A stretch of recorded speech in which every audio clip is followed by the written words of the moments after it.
Hi, I'm Connie Britton. I support Feeding America because they help provide over 6 billion meals to people in need each year. Learn more at feedingamerica.org. Feeding America, 200 food banks strong. No one should face breast cancer alone. I'm Janelle Hale, founder and CEO of the National Breast Cancer Foundation. When I was diagnosed in 1980, there was no internet and little information available to make an informed decision. Today at NBCF, we help women at every step of their breast cancer journey. Early detection saved my life. It could save yours too. Learn more at nbcf.org/hope. Hi, I'm Vivica Fox. Every year, millions of animals lose their homes and end up in shelters. Learn how to help animals in need of rescue and adoption at AmericanHumane.org and be a hero to our best friends in their worst times. WWDB AM Talk 860. Stream live at www.dbam.com. Good afternoon, Greater Philadelphia area. This is Toole Time Real Estate Radio on WWDB 860 AM. I'm Tom Toole. She's Stacy Mitchell. We have Nick Wolf behind the camera, and the three of us work at the Tom Toole Sales Group at RE/MAX Mainline, the number one RE/MAX team in Pennsylvania since 2018. And if you get some value out of the show today, we're going to be talking about lower mortgage rates and what the impact's going to be on the spring housing market. A RICO lawsuit against Keller Williams, reactions to the commission lawsuit, and the holiday excuses that go on, not just in real estate, but I feel like for every single person in the population. If you get some value out of any of this, do us a favor, subscribe to the YouTube channel. Make sure to hit the bell for notifications. And obviously, if you want to schedule a call with us, you can do that in the comments if you need to talk about anything real estate related. So, Stacy, interesting stuff going on economically right now. This time last week, we're talking about rates kind of settling in. Now we've seen them firmly stabilize at 7%. It was even a day before Thanksgiving. They were below 7%, 6.875.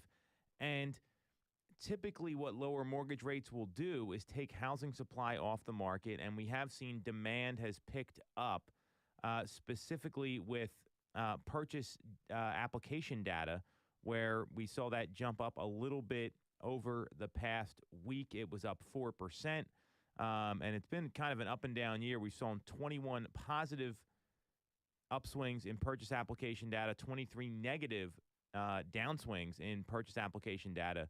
What are you seeing with these stabilizing rates that now are firmly, at least for now, 7%? Well, definitely people are, they're very happy about that they're not going and ticking closer to 8 and going over the 8 mark. Some of the folks I talked to last week were actually very surprised that they were in the 6s. And I did have some folks lock in at 6.6, I think it was 6.675 last week. Yeah. 6 and 5/8. Yeah. So that was and they were thrilled to death. I'm sure they were. I would be too. Yeah. So they were very, very happy. Now we just have to get through inspections and then everything's good. So, but everybody for the most part that I've been talking to, if they didn't know about the dip in the rates and I brought that new information to them, they were very surprised to hear about it. And also they welcome the news. So you're telling me that the people that are active in the market are still not that in tune, and you're the one bringing the information to the table. Am I hearing that right? Yes, indeed. Now, there were a couple of folks that knew about it, but for the most part, people did not know. They had no idea. Got it. So and this brings up something interesting. We talked about it yesterday at a training that we do every couple weeks about the market, what's going on in the market, how to communicate this information to people in a way that they can understand. And what we've seen is that a lot of agents don't tell their folks about what's going on with rates. And I would argue it's a disservice as a real estate agent if you're not keeping people informed. I would imagine, and you probably already did this because I know you and I know how you operate, but literally it's the opening fact question script of, hey, Stacy, did you see that rates came down below 7% last week? How's that going to impact your housing search? And just get people talking because when you deliver the news and are the knowledge broker, I feel like it gives you such credibility with these folks in a market where there's a lot of confusion. Has that been the reaction you've been receiving? Oh, totally, 100%. When you can bring that valuable information to consumers, I mean, it builds trust, and they know that they can lean on you for more information, and that's what I like to provide to people. I like to give them all the knowledge that I mean, they're busy with their lives, right? People are busy doing life in between searching for homes. So they might not be keeping up with every little detail like we do, Sure. like us real estate nerds here. But so to bring them this information, it's so valuable. And I can't understand if you are not doing that, you definitely are doing a disservice to your clients. This is just, and to me, I think this is a precursor of what's to come, because if you look at these predictions that are out there, and you're going to get things like, well, Stacey, I'm going to wait for the rates to come down even more. A lot of the predictions are telling us this is where rates are going to be in the first quarter. If you look at the Resi Club with Lance Lambert, it's called ResiClubAnalytics.com, one of the better blogs about housing that I see. When you look at the charts that they're sharing, I mean, they have all these different things that they look at, and specifically one of them is rate predictions from Fannie Mae, from the Mortgage Bankers Association, and Goldman Sachs, and the first quarter predictions are 7.1 to 7.3%. The Mortgage Bankers Association is the only one predicting rates coming in below 6, and this is the average prediction, or it's not below 6, excuse me, that'd be incredible, below 7 at 6.6% for the second quarter, while Goldman Sachs and Fannie Mae are predicting they're going to be at 7 and 7.2. So it's really going to take a long time to wait. And then you think about all the equity that you might be losing out on, or just not being in a place where you want to live, which I think is even the bigger issue. So what do you think this does for the first quarter and for the spring market now that we're seeing lower rates where they peaked at 8% just 2 weeks ago? If rates are continuing to dip a little bit, even if they stay in the high sixes for the spring market, it's we're going to see a surge in activity, that's for sure. Because I know that there's people that have been sitting on the sideline waiting for the rates to come down. They're not going to want to miss the opportunity and risk rates going up again, especially in an election year. They'll probably want to lock in before the election, because people just, no matter what side, either side you're on, they could be even more hesitant after the election to buy a house. So I believe, and I feel very strongly, that we're going to have a very busy spring market again, which could increase competition because you're going to see buyers coming back into the fold that were sitting out.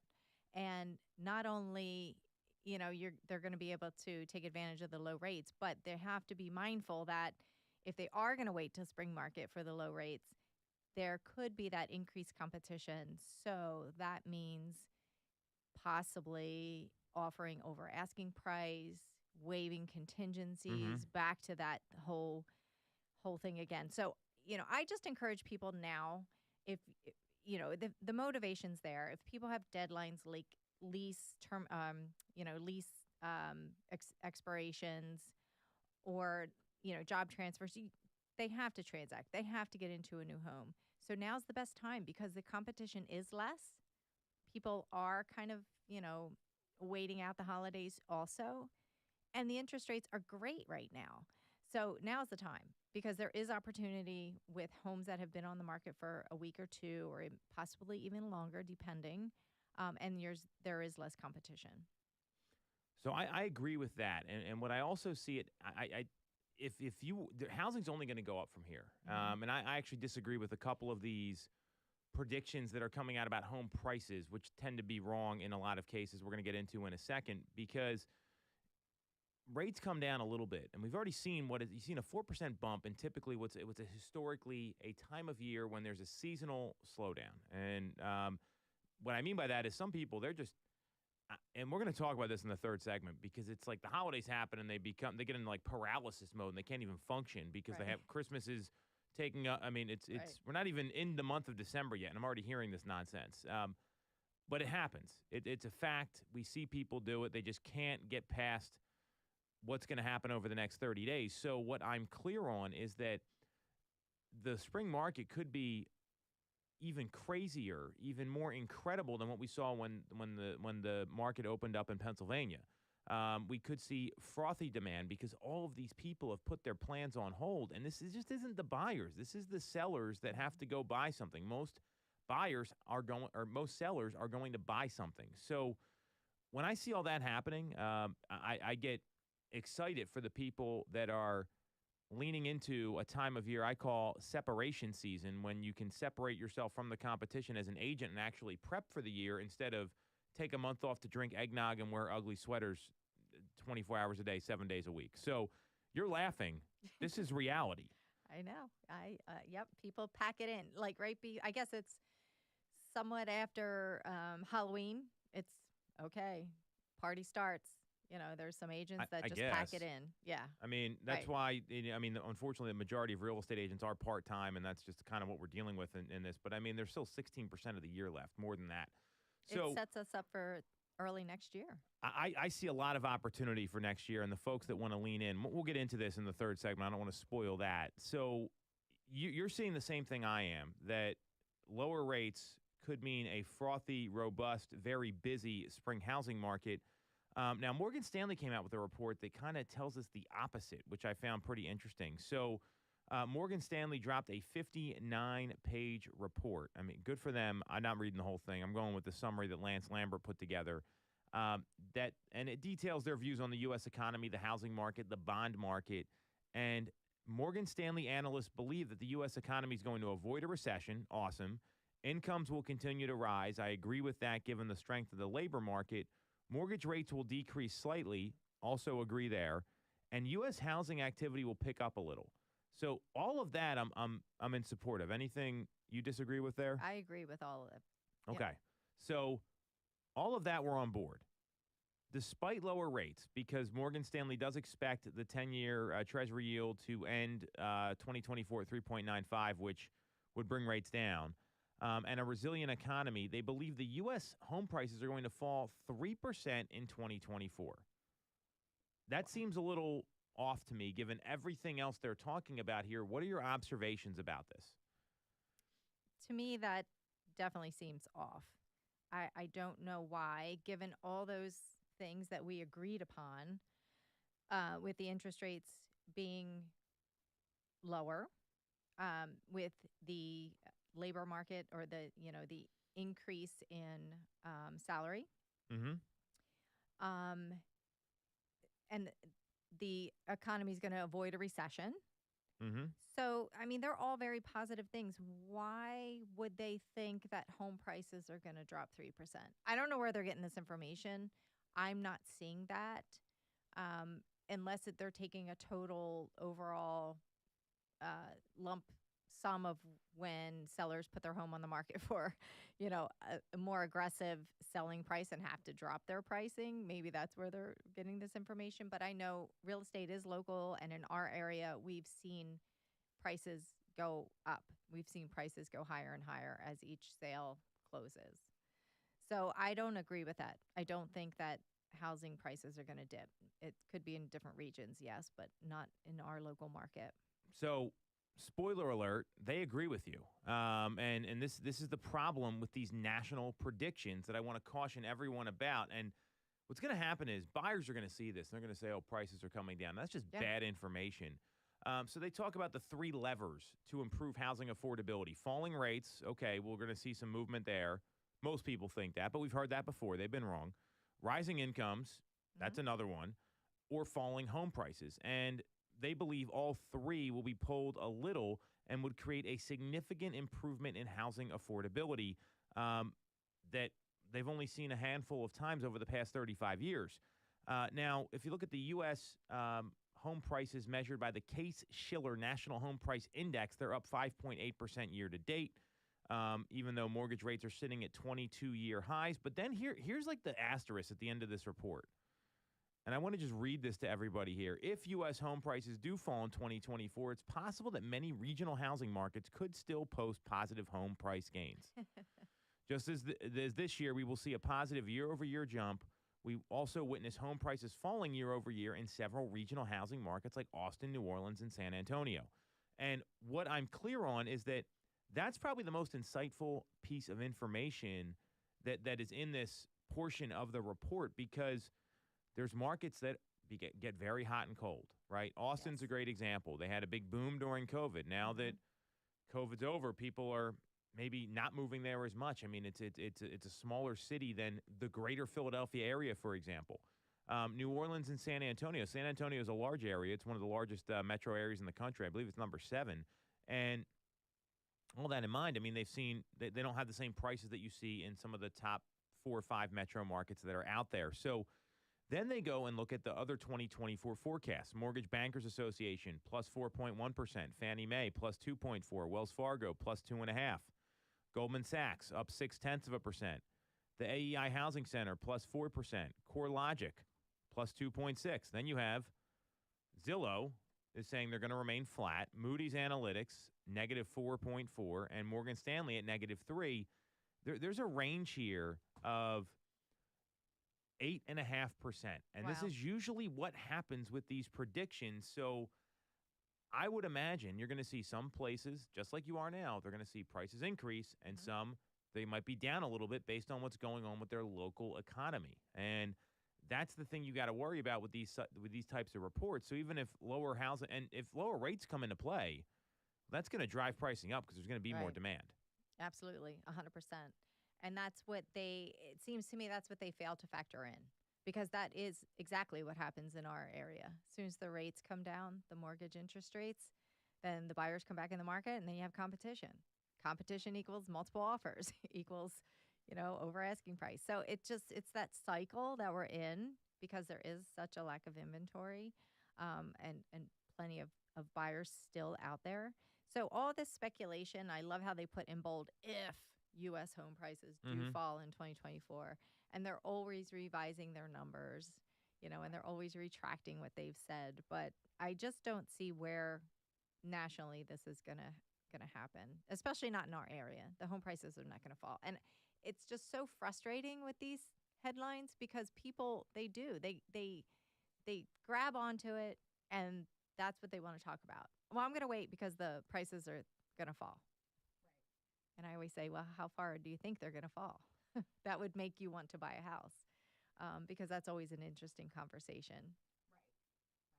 We can start the show now. Sarah Timon's here, everybody. So very glad to have her here, as always. So when I look at this, and then Zillow put together an interesting graph, and I sent it to Nick. Hopefully we can put it in the post, the post recording here, where they made predictions of what's going to happen +7% and -7%, and it was blue and red, and most of the country was clear, which it means there's going to be zero change. I'm very clear we're going to see prices stay relatively stable and go up another conservatively 2 to 4% next year until inventory comes up, at least locally. I mean, I can't speak to these other markets. I don't see anywhere any data, anything that tells me prices are going to be going down. I don't know if I'm missing something here. I'm clear that's where things are going to go. I agree 100%. Absolutely.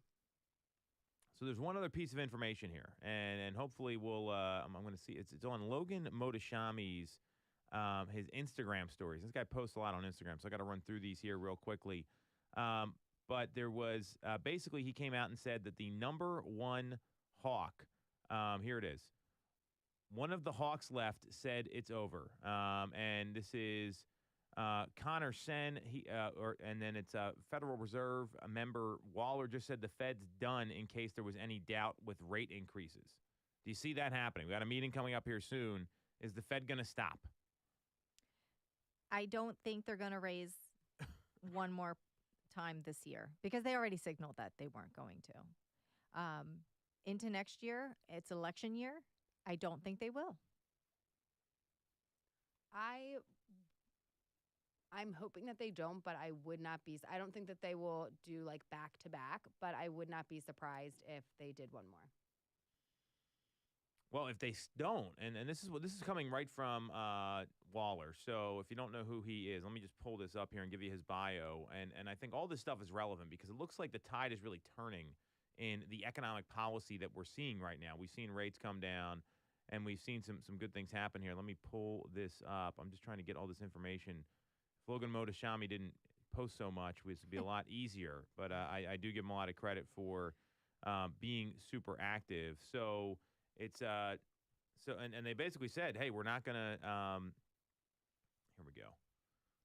So this was on CNBC. The Federal Reserve Governor Christopher Waller said Tuesday he is increasingly confident that policy is well positioned to slow the economy and get inflation back to 2%. So if that happens, even though inflation is still too high, but we're seeing the market kind of retreat a little bit, I think this is all poised to make the spring market. Forget what happened this year. We're going to see more homes sell, and we're going to see more sellers come to the market. I don't think there's any question. Yeah. I agree with that for sure. All right, enough rate talk and economic data. Obviously, you got questions, just get in touch with us here. We're going to take a quick break. We are going to come back. There's some real estate industry news about the commission lawsuit, another copycat suit, and a RICO embezzlement case at Keller Williams. We'll break it all down next on Toole Time Real Estate Radio on WWDB 860 AM. For the best local mortgage service and great rates on your money, look no further than Mortgage America. We've been operating in the greater Philadelphia area for 40 years with a focus on smooth, easy access to home purchasing. Whether you're a first-time buyer, upsizing or downsizing, or just refinancing, we have programs for you. We also have closing cost assistance programs and access to subsidized interest rates. Pre-approval is free, no costs or commitments. To learn more, visit our website at mymortgageamerica.com or give us a call at 610-439-8000. We always have a person available to take your call with around-the-clock human service. Purchase your home with the personalized, local service you find at Mortgage America. Mortgage America is an equal housing lender. NMLS 128501. When you're getting a mortgage, you shouldn't have to sacrifice great service just to get a great rate. At Mortgage America, we've been lending with this philosophy for over 35 years. We have access to great low rates without the complications and delays of big or online banks. We're a local Pennsylvania lender with loan officers that you can actually meet. As PHFA's #1 lender, we specialize in all residential mortgage programs, including first-time buyer programs and low down payment options. For your free pre-approval, call us at 610-439-8000 or apply online at mymortgageamerica.com. Mortgage America is equal housing lender. NMLS 128501. I'm Tom Toole of the Tom Toole Sales Group at RE/MAX Main Line. If you're thinking of becoming a real estate agent in the greater Philly area, I have a special offer for you. Our team did $165 million of volume in 2021, making us the #1 RE/MAX team in Pennsylvania and a top 1% team nationally. Our agents love us because we offer them a successful career, a great life, and an unbeatable culture. Agents who've been with us for at least a year average 30-plus sales. Even our brand new agents average 17 to 24 sales a year. We offer proven systems and expert training. We help you set more appointments and sell more houses. Now here's the offer. If you don't have a real estate license yet, we offer real estate scholarships so you can get one for free. Check it out at realestatescholarshipprogram.com or visit the Tom Toole Sales Group at RE/MAX Mainline at tomtoole.com. That's tomtoole.com. Get more out of your real estate career, and remember the real estate golden rule. You always get more when you work with Tom Toole. Have you considered a career in real estate? Do you want control over your income? Whether you have a license or not, call us today at 610-692-6976 or visit tomtoole.com. Join our team, the Tom Toole Sales Group at RE/MAX Mainline.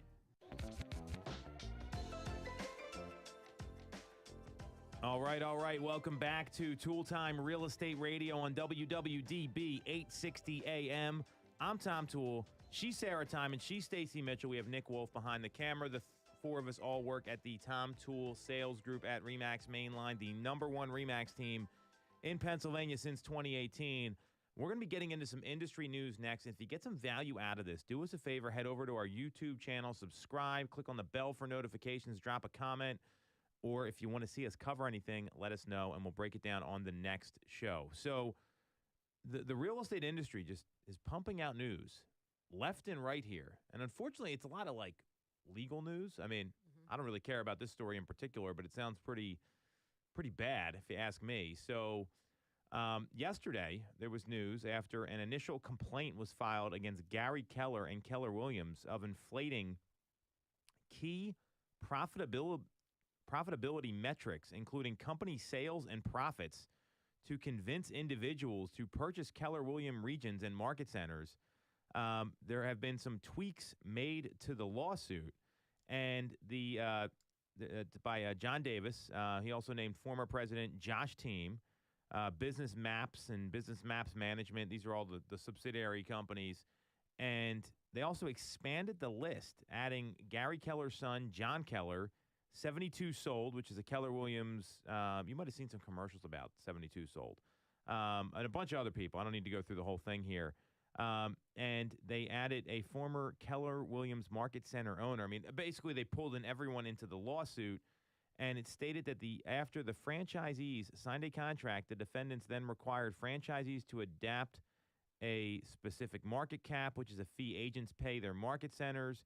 And these went to increasing like technology fees and the purchase of unneeded goods and services. And now it's a RICO suit. I mean, this is wild to me. What do you think about all this? True. He's in trouble. If you don't know what a RICO suit is, it's a Racketeer Influence and Corrupt Organizations Act. So it's about obviously manipulating what's going on with the organization.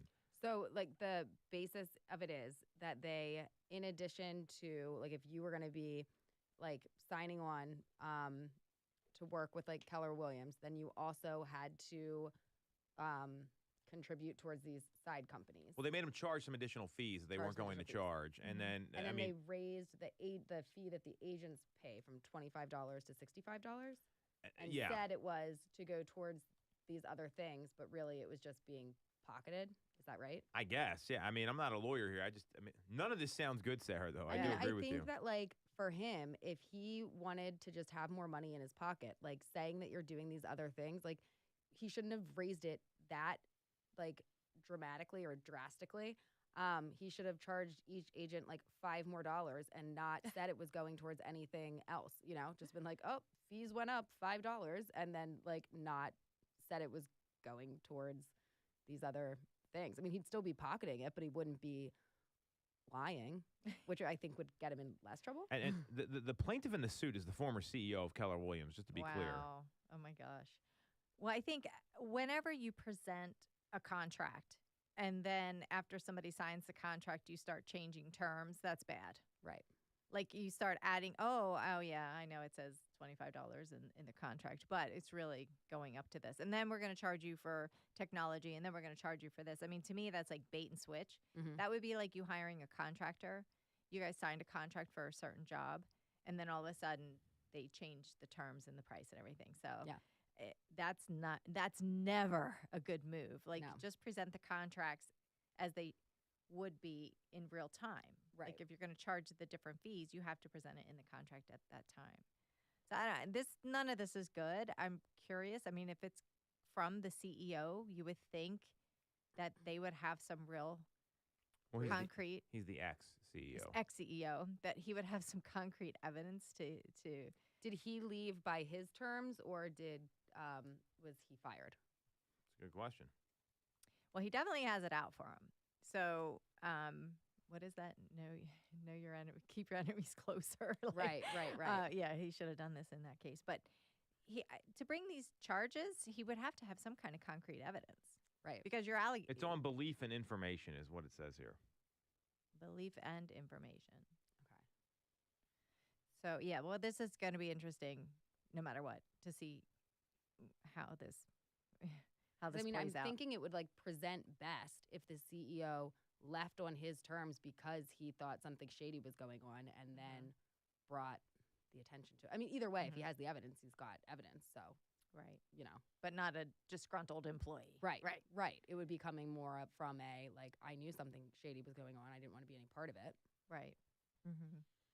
You know, I think the whole thing here is that, I mean, and then there was, this started back in August, right? And he was, you know, there was when he first when he first stepped back, there was an open letter that to Inman that said he resigned from his position.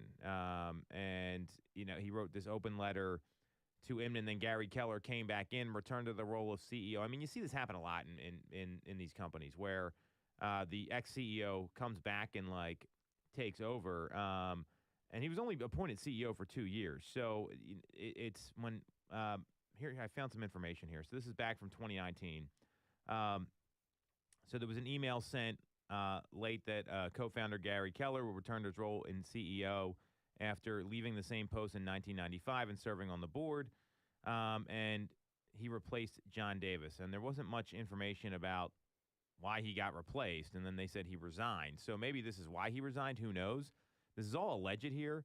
I think the biggest challenge I see with this is that you look at the Housing Wire report 3 months after the initial complaint of inflating key profitability metrics, including company sales. How many times have you guys met a real estate agent that is totally lying about how many homes they sell and just make stuff up? This seems to be a rampant problem within the industry. I mean, I've literally seen people, oh, I sold this many homes. And I'm like, and they've been, I mean, you can look anything up in the MLS. It's all public record. And I don't know where they pull these numbers from, and I think it's a problem. And you can't goose these things up to sell franchises when you're required to produce that sort of profitability. So if this is what happened, and it's all alleged, that's a real concern for anyone opening a business with Keller Williams. If you're already getting, wooed by a lie or by false information, I mean, that's not the kind of company I would want to align with, period. I think that's the biggest problem here. And there's so many companies that don't follow through on what they say they do. That's a major issue. And I think if this is true, they're going to have a problem on their hands. Oh, yeah. If it's true, this is big. This is a big deal. I wonder if he was like stressed out and like wondering if he was going to get caught and when he was going to get caught, or if he just thought he wouldn't and like wasn't even worried about it, just thought he wouldn't. I don't know. Sometimes certain practices become so common and it just becomes every day. Yeah.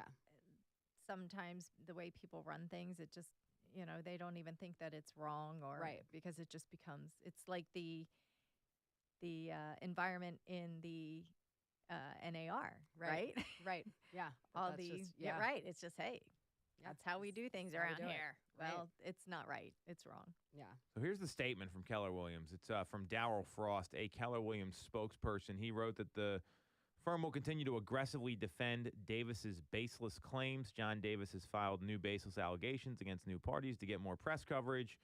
The complaint cites KW's technology as a prime example of this alleged improper use of funds, noting that over the past 6 months, the mandated monthly technology fee has been more than doubled, rising from $25 to $65 an agent. Sarah, you had mentioned that. On information and belief, Gary Keller has done nothing but pocket the increased technology fee for quite some time, according to the complaint. So we'll see how this plays out. I mean, fees going up are normal, and I think you can't just look at this at face value because things cost more, right? We talk about inflation all the time on this show, and if that's the case, right, then you've got. I mean, you can't just expect the company to pay it, but you've got to just disclose, hey, this fee's going up, and that's it. And right, and then you should have the evidence of, or like the tracking of where the money was spent and that it did in fact go towards where it was said it was going. Right. So that people know where their money's going and right. There's trust around that. Right. I mean, this is one of the challenges that you run into. If things aren't super, like Stacey, you said, contracts have to be clear and documented. And even then, when it's clear, people still say they don't understand them. Right. I mean, all the time. So, because they don't read what they sign, which is another rampant problem across the country, not even just with, with real estate or this industry. So, this will be something to watch. If this goes sideways and Keller Williams is found wrong here, this is not good for their company. There's a lot of defendants on here, though. But while there are a lot of defendants, I know from having been on the wrong side of like I slipped and fell at a listing that you have and some things like that. They just name everybody. Right. They just do it to pull everyone in. They want to see who's insured and if they can get any money. Yep. So that might be what's going on here too. I don't know. So the next piece of news we got, and we'll hit on this really briefly, is there's another copycat lawsuit in Georgia. I don't even think that's really news. I think you're going to see more and more of these things here. So Georgia home sellers filed their own commission lawsuit What I found more interesting was this Instagram reel that Jared James put out. So if you don't know who Jared James is, he's a real estate coach, and he's he's got a pretty big following. I mean, they're based out of Connecticut. He's a national speaker and trainer. So there's a lot of those in real estate. He's got 28,000 followers on YouTube, 38,000 on Instagram. The reel he put out though, I guess we should have probably talked to Nick and see if we could have played this. But basically, the short of it, and I want to get your reaction here because this is something that still people aren't talking about. He said, it's the question, should NAR countersue, right? And he said that the plaintiffs didn't win because they were right. They won because they won. It's because they were the better than the defendant's attorneys, right? So it wasn't, and the plaintiffs had a choice, and they opted to get a group of first-rate, high-end attorneys to take up their case versus hiring cheaper ones. They could have done it for less. And the moral of the story is who you hire matters, both when hiring an attorney and when buying or selling a home. And that is what cracks me up about this whole thing. That's exactly what they're fighting against, and exactly what they're arguing against is exactly what they did in this moment, in this case, in making that argument. And he goes on to say, I think NAR should file a countersuit against them and the system, and say say that attorneys everywhere are inflating settlement costs because they collect a large fee. Mm-hmm. What do you think about this? I loved it. Yeah, me too. We talked about this. Right. He put it very straightforward and easy to understand, and said exactly what we have kind of mentioned in the past, that like attorneys also set their rates, and that you do typically pay more for experience and for knowledge and for good representation. And that applies to, anybody that you need representation from, whether that be your real estate agent or your attorney. They paid more to get attorneys that, fought for them and came out with the result that they were looking for. So, right. And the way that the majority of these attorneys work, they're commission-based, right? Was that negotiated? You know what I mean? Because it's kind of like standard fees set in the attorney world, like a third. Everybody, if you talk to anybody, how much would an attorney, collect from you from an award? Right. About a third, right? Yeah. It's anywhere from like 33 to 40% is what you find on Google. Yeah, just exactly. To be clear. So it's kind of like set. That's set, but that's negotiable, right? But it's kind of like they set that standard, or they set that price fix. So yeah, I love this because I think it's so true, and you do get what you pay for for the most part, right? And I feel as though like the attorneys are very unapologetic about it. They're like, this is my rate. Yeah, right. They're very right. Yeah. Take it or leave it. Do you want me to represent you? Right. Yeah. So. And if you don't like it, then you can shop around and get somebody else, just like you can with your real estate agent. Yep. And I'll go back to contractors. There's contractors from across the spectrum. If you get 4 estimates, they're going to be 4 different price points. You're going to have the contractor that comes in and says they're the best, and they're going to give you this high quality work. And then you'll have one that says, hey, I can fit you in on the weekends. I can do it whenever, and I can do it for this price. So you do have a choice. Right.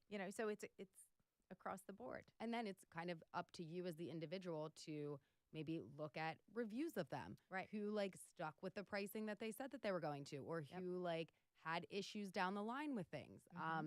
And then kind of factor that into, all right, maybe I'm going to pay a little bit more up front here to get it done right. Correct. But that's on you. Like you can't blame the contractor for that, like that's on you, the one hiring them to, read reviews and to, educate yourself at least like a little bit to know, what you can negotiate on and what you can't. Right. What type of materials are being used, et cetera, down the line. But yeah, I agree with you 100%. Yep. When you think about this, I mean, you mentioned contractor, Stacey. I mean, I recently got my roof done, right? I got 4 quotes. I mean, one was the numbers. There was a literally 100% markup on 2 of these things, and the roof looks the same. We haven't had any leaks. Like I don't need one of these fancy roofs. So that's a great example. Attorneys, if you my son likes watching Action News at 10, right? So they have all the personal injury attorney commercials are on PHL 17. And some say, hey, we charge lower fees. Others say, hey, we get the best rewards. And literally, I've never seen so many personal injury attorney Right. commercials in one spot. And it's all on PHL 17. And when you think about the options that are out there, I mean, you mentioned you hire a bad attorney. Well, I've seen in real estate transactions, people hire discount brokerages or salaried agents, Yes. specifically companies like Redfin and Hauser, where they miss deadlines. They say, "Oh, well, what do you mean I missed this deadline?" And appraisal comes in short, and then they don't send the reply in on time. Well, you should just overlook that.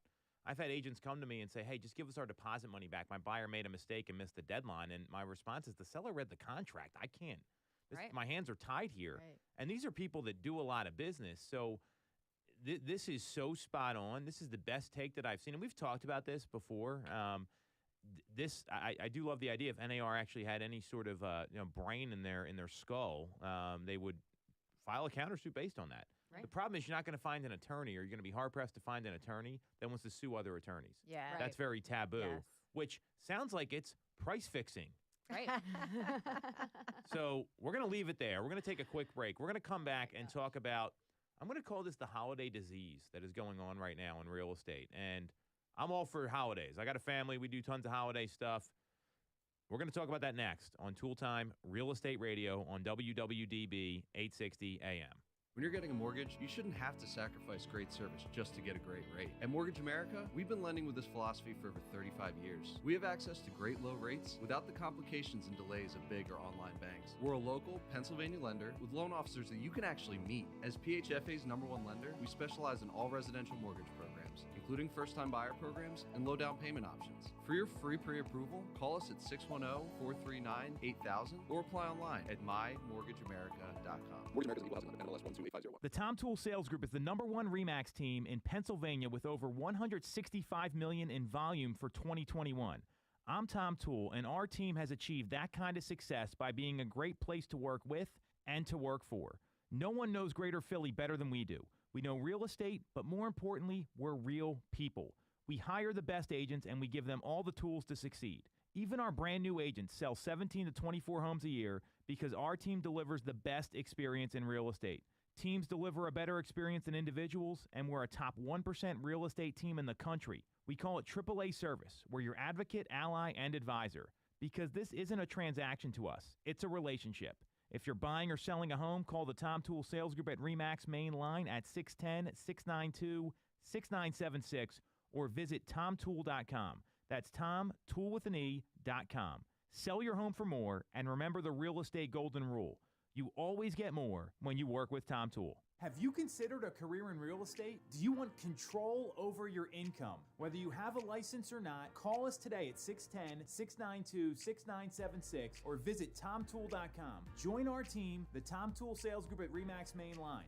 You shouldn't have to deal with all the red tape when getting your mortgage from a big or online bank. At Mortgage America, we have access to big bank money, but with the personalized and detailed service of a local bank. We are here in your community and ready to serve with fast settlements, low down payment options, and first-time homebuyer programs. Pre-approval is free, no costs or commitments. For more information, visit our website at mymortgageamerica.com or give us a call at 610-439-8000. Mortgage America's equal housing lender, NMLS 128501. Welcome back to Toole Time Real Estate Radio on WWDB 860 AM.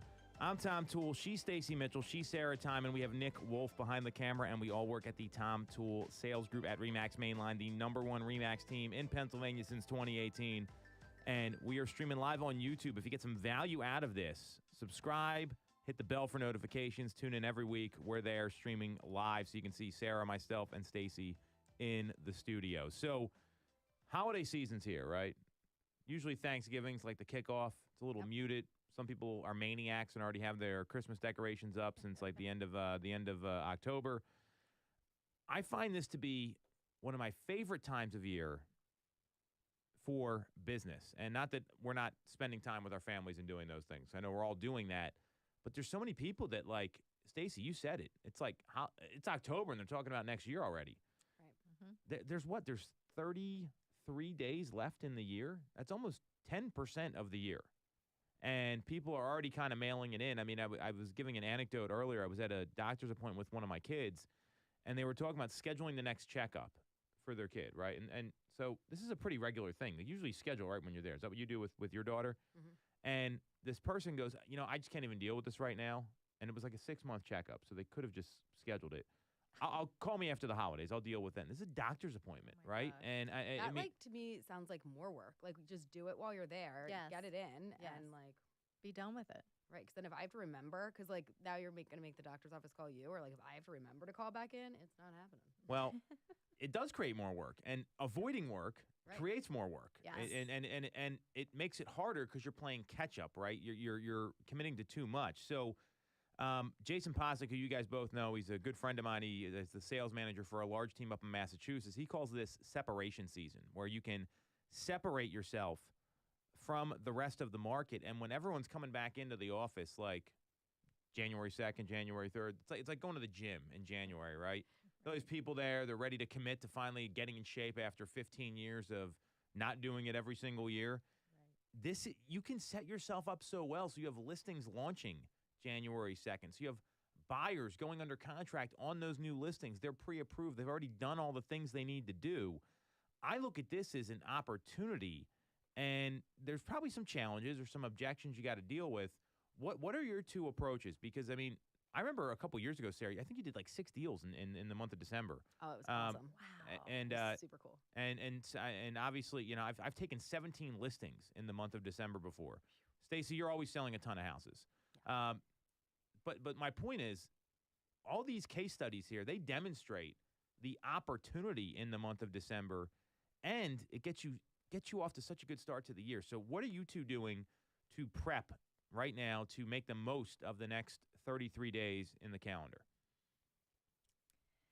I'm keeping pretty much a similar schedule unless there's a party thrown in there or something that's scheduled. I time block. But for the most part, I'm not really changing that much. I'm just following up with my clients and making sure that, they see everything that's out there on the market and just trying to help them get through. I love putting deals together in December for January closings. Are you my gosh. kidding me? Well, and it's like great What? then when you're starting off the year. And I know we have that little like Right. board at the office that kind of calculates some different things. And Mhm. when you go into the year and you've got those things lined up and you're like, oh my It's great. It's so put some Fantastic. deals together in December. Yeah. You'll It's thank such a good way yourself to in jumpstart the year. January. Yeah, it's Yeah. such a good way. And then you're off to a running start. Right. In the beginning of the year. And it's Right. You have the it's- momentum. Yep. It's You're so not, like- positive. Right. You're not playing catch up from a month of like ignoring your job. Oh my gosh. Can you imagine? The Just putting clients everything you've on hold lost. Yeah. and then coming in January to sort and sift through all that stuff. Right. Just to get your traction, just to get started. And then you're looking at your deals in March and April. Mm-hmm.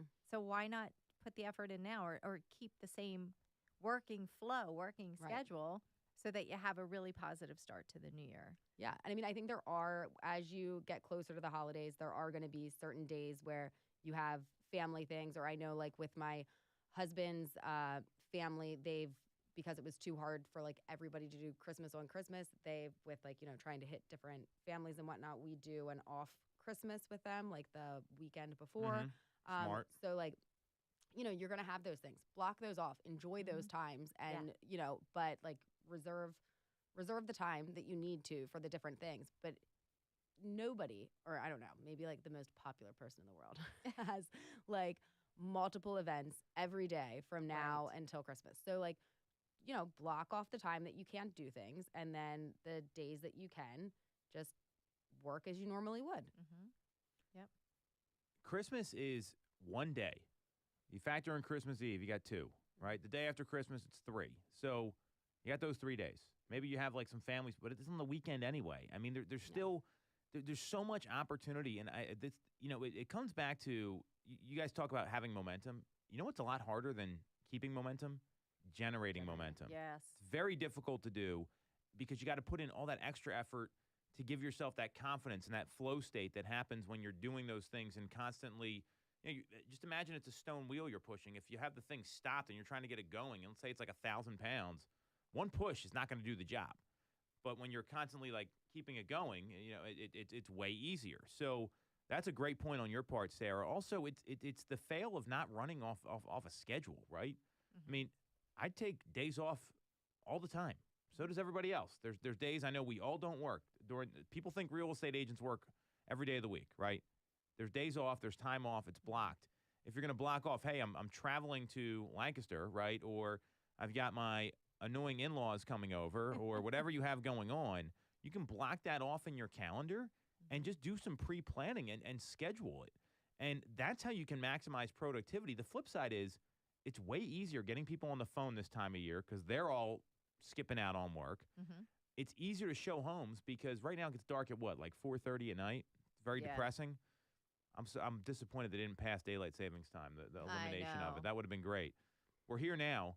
Well, now people have more time off, so you can meet them like during the day, during the week to go look at homes instead of waiting for the weekend so you can maximize that productivity. And it's a great time to call your clients and just say, hey, thanks for a great year. Appreciate you.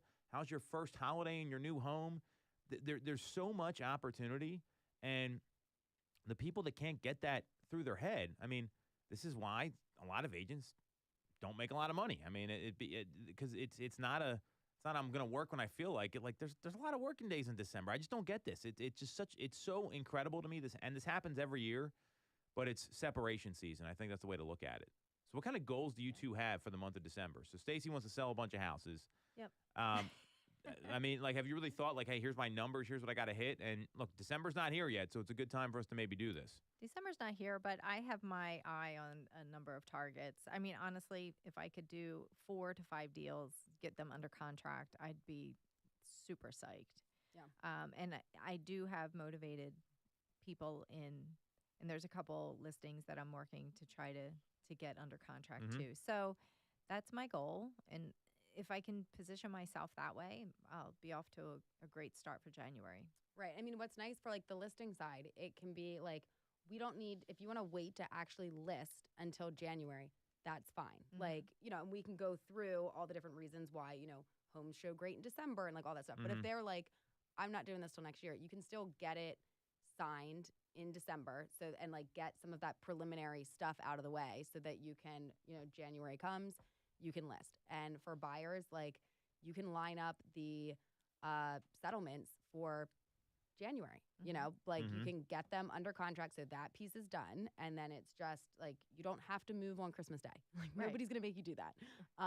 But you can kind of coordinate schedules. And then I also think like every year there are different clients that are going to say like, all right, I'm checking out until January, but keep sending them the stuff. Like, and if something good pops up, like, don't be afraid to and be like, hey, like, listen, I know you said that you wanted to hold off. Like, don't just like ignore what they're saying, but like this one popped up and it could be a really good fit, and we could use some of the questions that we've, gone over in the past where like if somebody's kind of pulling back for the holidays, like, oh, that's fine. But like, if the right home popped up that matches all of these things, would you want me to tell you about it? And then you can call me like, hey, you told me you wanted me to keep you in the loop if the right one came up. It's a lot easier to do those continuous little touches than just like, come January, have that like anxiety of like, oh my God, I haven't talked to them in a couple of weeks and Yep. I couldn't agree with you more. And, people always transact and make decisions sooner than they tell you. So people are saying after the holidays, you know what's going to happen? You're going to call, and you wait until January, you're going to call someone back and say, hey, Sarah, we bought a house. Yeah. Sorry. Or, hey, we already listed with another agent, Stacy. And these aren't just your leads. These are other people's leads, too. I don't care if they're your clients or whoever else. They're going to be talking to other folks. You cannot assume the sale. So get rid of that loser mindset for the holidays. Get into action. There's a lot of time left in the year. That's it for this week's episode. You want to follow Sarah? She's at Ty_Ty Time on Instagram. You can follow Stacy at @2 Mitchko. You can follow me at TomToole3RD. And again, subscribe to our YouTube channel. Click the bell for notifications. We're here every week on Toole Time Real Estate Radio on WWDB 860 AM.